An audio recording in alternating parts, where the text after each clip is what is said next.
धन्यवाद माननीय संजय जी और मीडिया के सभी साथियों को बहुत बहुत धन्यवाद एवं अभिनंदन। एक शॉर्ट नोटिस में आप आज यहाँ सब आए। आज का विषय बहुत I will say it will be a brief issue, won't take much of your time, मगर एक बहुत गंभीर विषय है। And at the outset itself I want to mention, मैं आरंभ में ही कहना चाहता हूं कि यह विषय बांग्लादेश से जुड़ा हुआ है। We are not intruding into any kind of international domain, but चूंकि ये रविंद्रनाथ टैगोर जी का विषय है, इसलिए हमारे हृदय के निकट का विषय है, भारत के हृदय के निकट का विषय है। इसलिए भारतीय जनता पार्टी इस पूरे मामले को बड़े गंभीरता से लेती है और बहुत सेंसिटिवली, संवेदनशीलता से लेती है।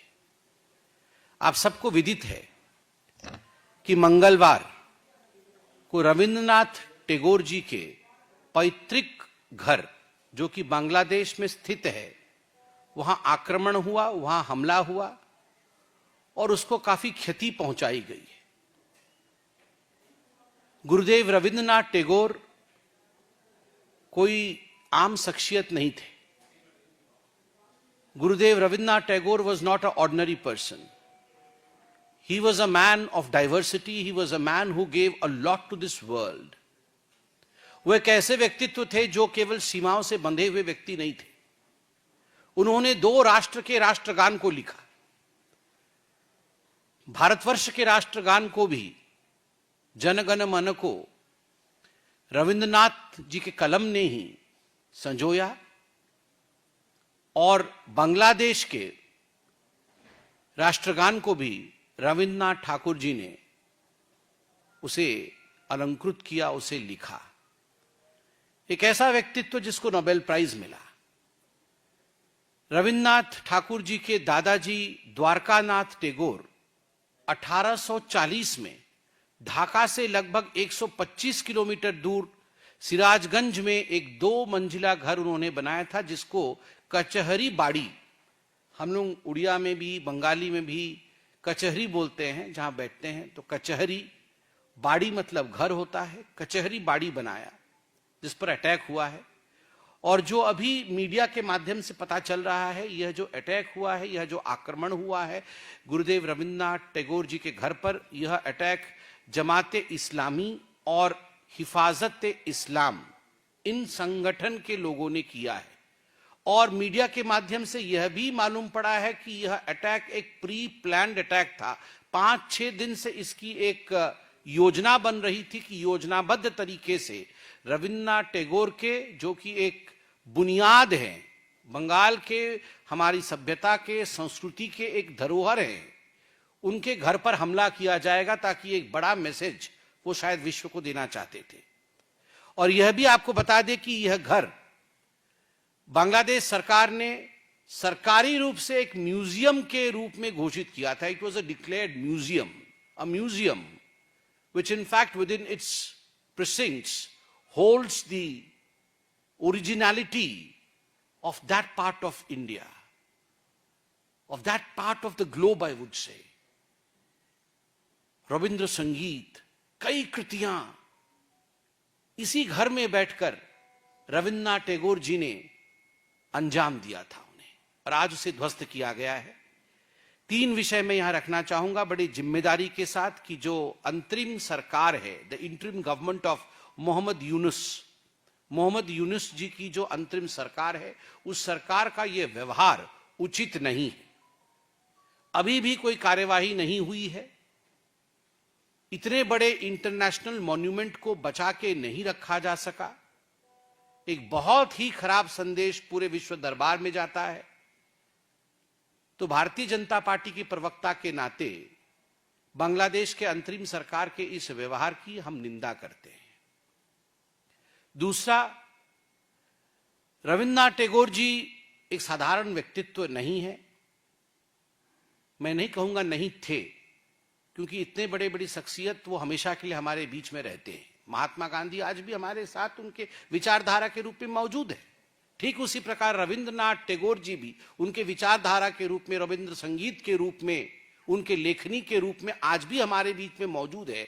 एक इस प्रकार का Nobel laureate when he has been attacked, when his house has been attacked, when his way of thinking has been attacked, जब उनके विचारों पर आक्रमण और प्रहार होता है, एक डिजाइन के अंतर्गत होता है, we appeal the world community to come together against this. This is the appeal of Bharatiya Janata Party, a party which believes in inclusivity, a party which believes in the mantra of सबका साथ, सबका विकास, सबका प्रयास. स्वाभाविक रूप से आज यही party, we are giving a global call that all the countries who value morality, the countries who value civilizational thoughts, the countries which value creativity, the countries which value culture, they should all come together in unison to denounce what has happened today in Bangladesh, the attack on the house of Rabindranath Tagore. Thank you so much. प्रश्न सादर आमंत्रित हैं। पहले इससे related पूछिए।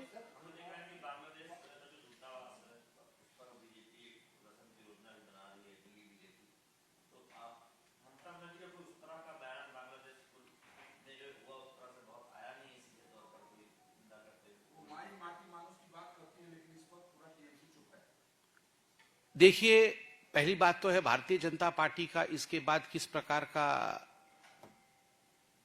रुख रहेगा, क्या हमारी पार्टी करेगी, ये अभी मैं अवगत नहीं हूं। दिल्ली बीजेपी इस पे आपको बताएगी और हम एक लोकतांत्रिक पार्टी है, स्वाभाविक रूप से लोकतांत्रिक रूप से अपने धरोहर को बचाने के लिए, अपने संस्कारों के हित के लिए जो हमें करना होगा हम अवश्य करेंगे, लोकतांत्रिक रूप से करेंगे। हम अपनी सीमाओं को जानते हैं कि कहां अंतर्राष्ट्रीय सीमाएं आरंभ होती हैं और उन सीमाओं के अंदर रहकर किस प्रकार से विरोध को जताना है वह भी हम करेंगे। जहां तक आपने ममता बनर्जी जी के विषय में पूछा है, ममता जी के बारे में ममता जी ही जवाब दे सकती हैं और मैं तो आप लोगों से आग्रह करूंगा, आप सशक्त माध्यम है, ममता जी से पूछिए क्यों नहीं आवाज उठाया है उन्होंने अभी तक। और रविन्द्रनाथ टैगोर कोई केवल बंगाल के धरोहर थे ऐसा नहीं। Rabindranath Tagore was one of the most renowned personalities of the world, and we are proud as Indians that he belonged to India. And of course, every Bengali is proud and should be proud of the fact that Gurudev Rabindranath Tagore belonged to that part of our country. तो ये स्वाभाविक है कि आज ममता बनर्जी को जो press conference मैं कर रहा हूं, हमसे बहुत पहले ममता जी को तो तुरंत ही इस विषय पे विषय उठाना चाहिए था, मगर वो उठा नहीं पाएंगी शायद इसलिए क्योंकि उन्हें गिल्ट कॉन्शियसनेस है। भारतीय जनता पार्टी आज वोट के विषय में सोच करके ये प्रेस कॉन्फ्रेंस नहीं कर रही है। भारतीय जनता पार्टी ये प्रेस कॉन्फ्रेंस इसलिए कर रही है क्योंकि हमें लग रहा है कि हमारे civilisational value which spread across boundaries उस पे अटैक हुआ है, तो हमने ये प्रेस कॉन्फ्रेंस किया है। ममता जी प्रेस कॉन्फ्रेंस इसलिए नहीं कर पा रही है क्योंकि उनको लगता है कि सीमा पार से आए लोग उनके वोटर्स हो सकते हैं, उनके वोट बैंक हो सकते हैं। तो they are driven by vote bank politics, we are driven by cultural politics. सांस्कृतिक विरासत की राजनीति है हमारी, इसलिए हम दोनों में पार्थक्यता है, हम दोनों में अंतर है। और कोई प्रश्न?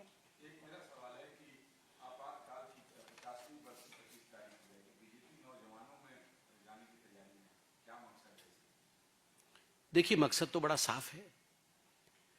आप और हम भी उस समय, हमारा जन्म नहीं हुआ था 1947 में जब भारत आजाद हुआ था, मगर भारत की आजादी कैसी हुई, आजादी के बाद क्या हुआ, किस प्रकार का नरसंहार हुआ था जो कभी नहीं होना चाहिए, कौन कौन ऐसे महान विभूतियां थी जिनके कारण भारतवर्ष को आजादी मिली, ये सब विषय हमें जानना चाहिए।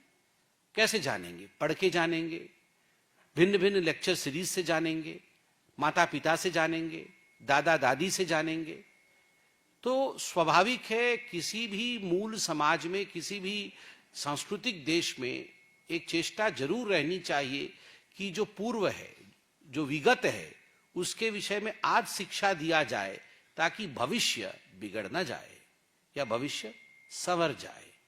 तो भारतीय जनता पार्टी इस बात पे विश्वास रखती है कि जो महापाप कांग्रेस पार्टी ने इमरजेंसी को इस देश के ऊपर थोप करके तत्कालीन प्रधानमंत्री इंदिरा गांधी जी ने केवल और केवल अपने महत्वाकांक्षा को ऊपर रखने के लिए जिस प्रकार से शी सैक्रिफाइस्ड, बलि दे दिया हिंदुस्तान के संविधान के लिए, संविधान का, and that was the darkest period of Indian history, democratic history.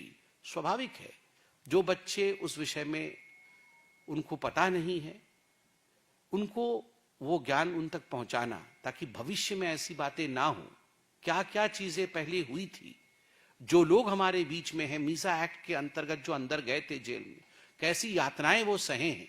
आज सौभाग्य है कि उनमें से बहुत सारे हमारे बुजुर्ग हमारे बीच में हैं, उनका आशीर्वाद हमें मिलेगा, उनका आशीर्वचन हमें मिलेगा। ये मॉक पार्लियामेंट होगा तो एक डेमोक्रेटिक तरीके से हमारी युवा वर्ग के बीच में ये पूरा विषय जाएगा, जो कि जाना चाहिए, ताकि वह भी देश की स्थिति को समझ सके। अंकित गुप्ता।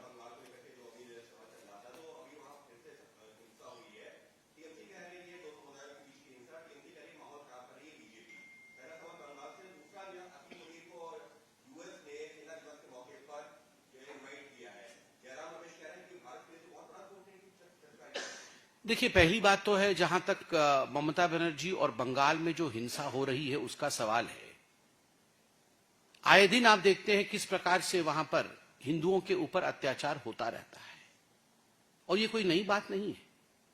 और इसके लिए प्रेस कॉन्फ्रेंस करके मुझे शायद फैक्ट पेश करने की भी आवश्यकता नहीं है, क्योंकि आप खुद जब जमीन पर जाते हैं तो the situation speaks for self. अभी मुर्शिदाबाद के पूरे विषय को कोर्ट ने कहा कि स्टेट ने स्पॉन्सर किया था, ये स्टेट के कारण से हुआ, स्टेट के फेलियर के कारण से हुआ। और उससे पहले ममता जी कह रही थी कि भारतीय जनता पार्टी ने कराया, मगर कोर्ट ने ममता बनर्जी को आईना दिखाया और कहा नहीं, भारतीय जनता पार्टी के लिए नहीं, आपके गलती के कारण से हुआ, आपने किया है ये। और आज रविंद्रनाथ टैगोर जी के घर के आक्रमण के प्रेस कॉन्फ्रेंस तक को बंगाल से टीएमसी कर नहीं पा रही है, केवल और केवल अपीजमेंट की राजनीति के कारण। मगर याद रखिए, appeasement has its own life span. समाप्त होने वाला है तुष्टीकरण की राजनीति की आयु, जो टीएमसी बंगाल में कर रही है। और जहां तक आपने कांग्रेस के जयराम रमेश जी के प्रश्न के विषय में पूछा, तो चाहे जयराम जी हो चाहे राहुल जी हो, ये बिना किसी विषय को पूरी तरह से जाने हड़बड़ी में रहते हैं कि कैसे हम आनन फानन में हिंदुस्तान को कटघरे में खड़ा कर दें। मोदी जी को अटैक करने के नाम पर हिंदुस्तान को कटघरे में खड़ा कर दे। वो G7 वाले में भी पूरा ऐसा ही चल रहा था, बाद में अभी कहां मुंह छुपाएंगे वो समझ नहीं पा रहे हैं। तो स्वाभाविक है, मुझे लगता है उनको सीरियसली लेने की आवश्यकता नहीं है। आप इंतजार करिए, हिंदुस्तान आज ग्लोबल प्लेटफॉर्म में बहुत बड़े पायदान पे खड़ा है।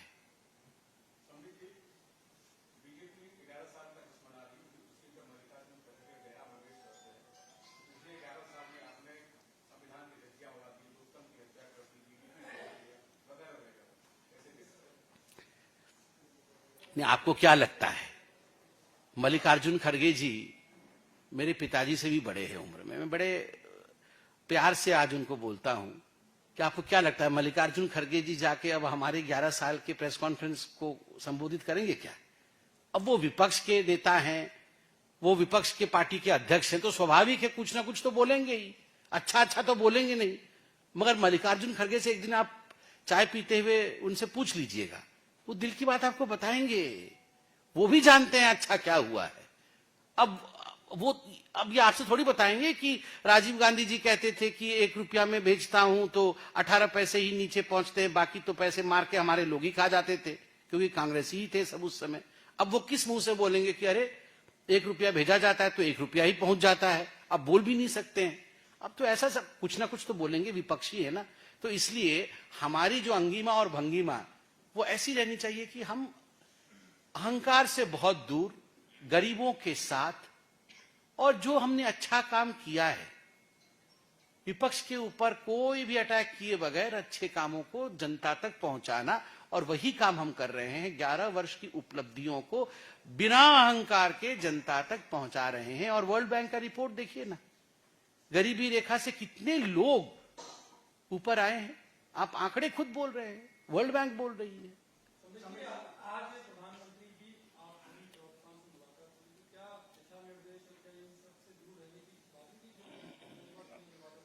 आनंद पांडे। ऐसा है कि आप बहुत प्रतिष्ठित चैनल से हैं, मैं प्यार से कहूंगा, आपकी जो चीफ एडिटोरियल बोर्ड मीटिंग होती है, हम तो कभी नहीं पूछते हैं आपके चीफ एडिटोरियल बोर्ड की मीटिंग में क्या हुआ है ना।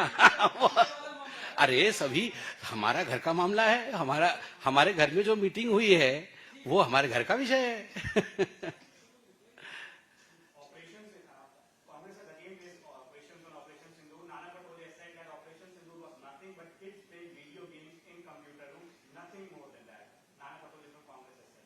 I'm really sorry. I mean, if Nana Patole has really said this, that Operation Sindoor was nothing but kids playing video games in a closed room, I'm sorry about the state of affairs in the Congress party.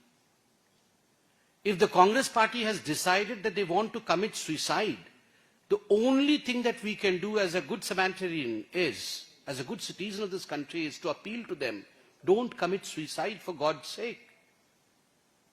कौन kids हैं? ये भारतवर्ष के army के लोग kids हैं, और ये जो हमारी ब्रह्मोस मिसाइल्स चली, ये वीडियो गेम्स हैं। ये जो 9 आतंकवादी अड्डे ध्वस्त हो गए, ये वीडियो गेम के हिस्से थे। या ये जो 11 एयरबेस ध्वस्त हो गए, ये वीडियो गेम के हिस्से थे। ये नाना पटोले जी ने जो आज कहा है कि ऑपरेशन सिंदूर कुछ नहीं था, केवल एक वीडियो गेम था जिसमें बच्चे बैठकर वीडियो गेम खेल रहे थे, मैं बता दूं वो बच्चा राहुल गांधी था, जो वीडियो गेम दिन रात खेलता है। इसलिए ऑपरेशन सिंदूर जैसा एक महत्वपूर्ण विषय उनके पार्टी के बड़े नेताओं को वीडियो गेम जैसा नजर आता है। Ask Rahul Gandhi not to play video games, but to be serious about the affairs that are happening around him. Thank you so much.